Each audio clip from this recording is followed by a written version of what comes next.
Cyber crime के बढ़ते मामले को लेकर यूपी पुलिस व परिमल फाइनेंस कंपनी के ज्वाइंट सहयोग से एक साइबर जागरूकता कार्यक्रम की शुरुआत मंगलवार को रायबरेली में किया गया। सबकी नीयत साफ नहीं होती टैगलाइन में शुरू किए इस कार्यक्रम का शुभारंभ एडीजी पीयूष मोरडिया, आईजी तरुण गाबा व पिरामिल फाइनेंस कंपनी के परिचालन अधिकारी सुनील मदान ने किया। यूपी पुलिस इस कार्यक्रम को पायलट प्रोजेक्ट के तौर पर लखनऊ मंडल के रायबरेली जनपद से शुरू किया है। जल्द ही लखनऊ मंडल के अन्य जिलों में भी इसे शुरू किया जाएगा। लखनऊ जोन में एडिशनल डीजी पीयूष मोरडिया ने मीडिया से बात करते हुए बताया कि यह कार्यक्रम परिमल फाइनेंस ग्रुप के सहयोग से रायबरेली जिले में आज पायलट प्रोजेक्ट के रूप में लॉन्च किया जा रहा है। जल्द ही लखनऊ मंडल के अन्य जिलों में भी इसकी शुरुआत की जाएगी।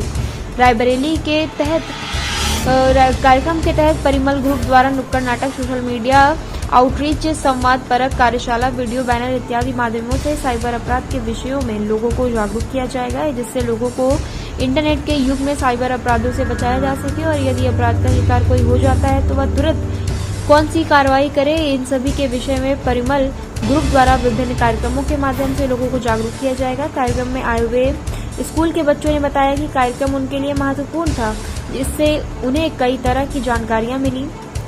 रायबरेली से आकाश कुमार की खास रिपोर्ट। खोल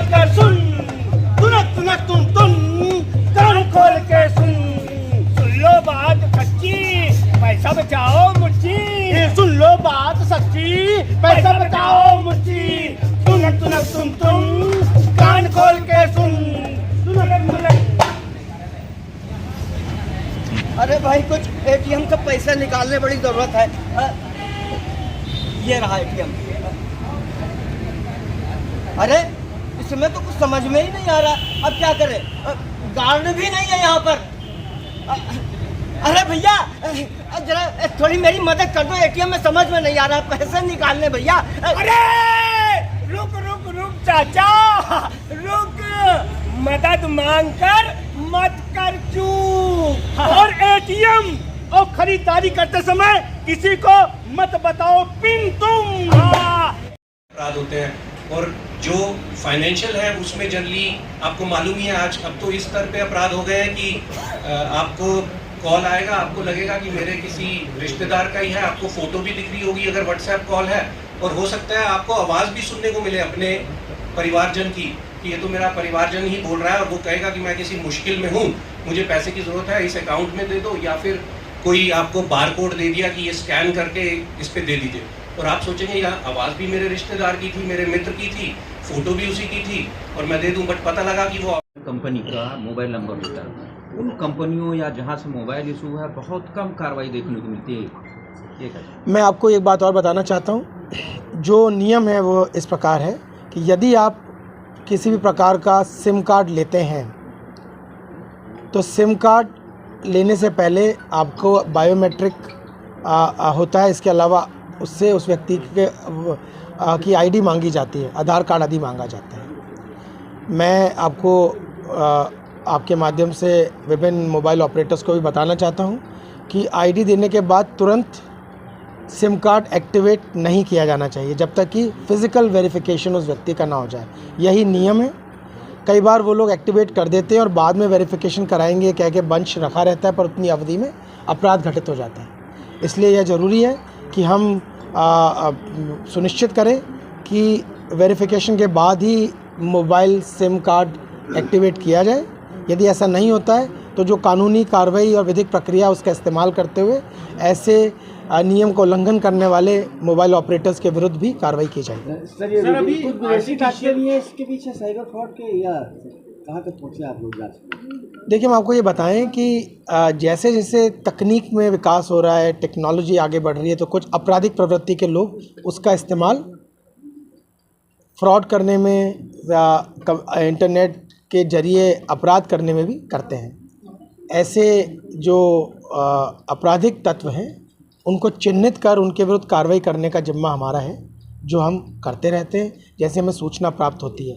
फ़िलहाल हमारा उद्देश्य है कि लोग इतने जागृत हो जाएं कि वे उन लोगों का शिकार न बने, इस प्रकार का अपराध घटित न हो। जब कोई आपसे ओटीपी मांगे, आपके घर में, परिवार में बच्चों से जिनका बैंक अकाउंट है और जो मोबाइल बैंकिंग करते हैं, मोबाइल के ज़रिए ट्रांजैक्शंस करते हैं, वे लोग जान जाएं कि किन बातों को उन्हें अन्य लोगों से शेयर नहीं करना है। और prevention is better than cure. फिर भी अगर कोई अपराध घटित हो जाता है तो बाकायदा जो एफआईआर दर्ज कर कार्रवाई की जाती है, अपराध के अनावरण का प्रयास किया जाता है, अपराधी को गिरफ्तार करने का, उसको सज़ा दिलाने की कार्रवाई की जाती है, वो हम पूर्ववत करते रहेंगे, करते ही हैं। पर हमारा जिम्मा ये भी है कि हम आपकी का सहयोग लें और ऐसा वातावरण तैयार करें कि अपराधी अपने इस कृत्य में सफल ना हो पाए।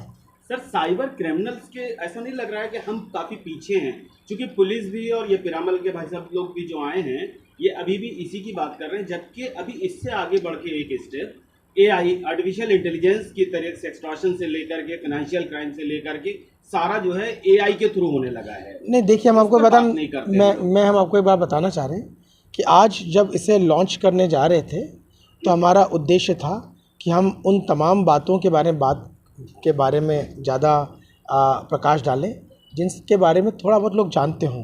प्रशिक्षण कार्यक्रम शुरू जब होता है तो जैसा आपने कहा आर्टिफिशियल इंटेलिजेंस और उससे संबंधित भी किस प्रकार अपराध होने लगे हैं और हम उन लोगों को कैसे चिन्हित करें, कैसे उनके झांसे में ना आए, इसके बारे में जानकारी दी जाएगी। और जैसा मैंने आपको पहले बताया, आने वाले समय में यदि कोई नया तरीका लोग जो है इस्तेमाल करने लग जाते हैं अपराध करने का, उन तरीक़ों को अभी तोड़ जो है उसके बारे में भी जैसे जैसे इस प्रकार की परिस्थिति पैदा होती है हम देते रहेंगे। हमारी रिसर्च टीम्स, हमारे जो टेक्निकल टीम्स वो बड़ी ही स्किल्ड हैं, ट्रेंड हैं और वे लगातार अध्ययन करते रहते हैं कि कौन से नए जो तकनीक के साथ, चूँकि असामाजिक तत्व भी तकनीक का इस्तेमाल करने में करने का प्रयास करते ही हैं, तो क्या कौन से ऐसे तरीके जिनका वो अपनाने लगें और कैसे हम उन लोगों को उनके झांसे में आने से रोक सकते हैं। तो ये तो लगातार सिलसिला चलता रहेगा, परंतु फ़िलहाल आपको बताना चाहता हूँ कि आर्टिफिशियल इंटेलिजेंस के बारे में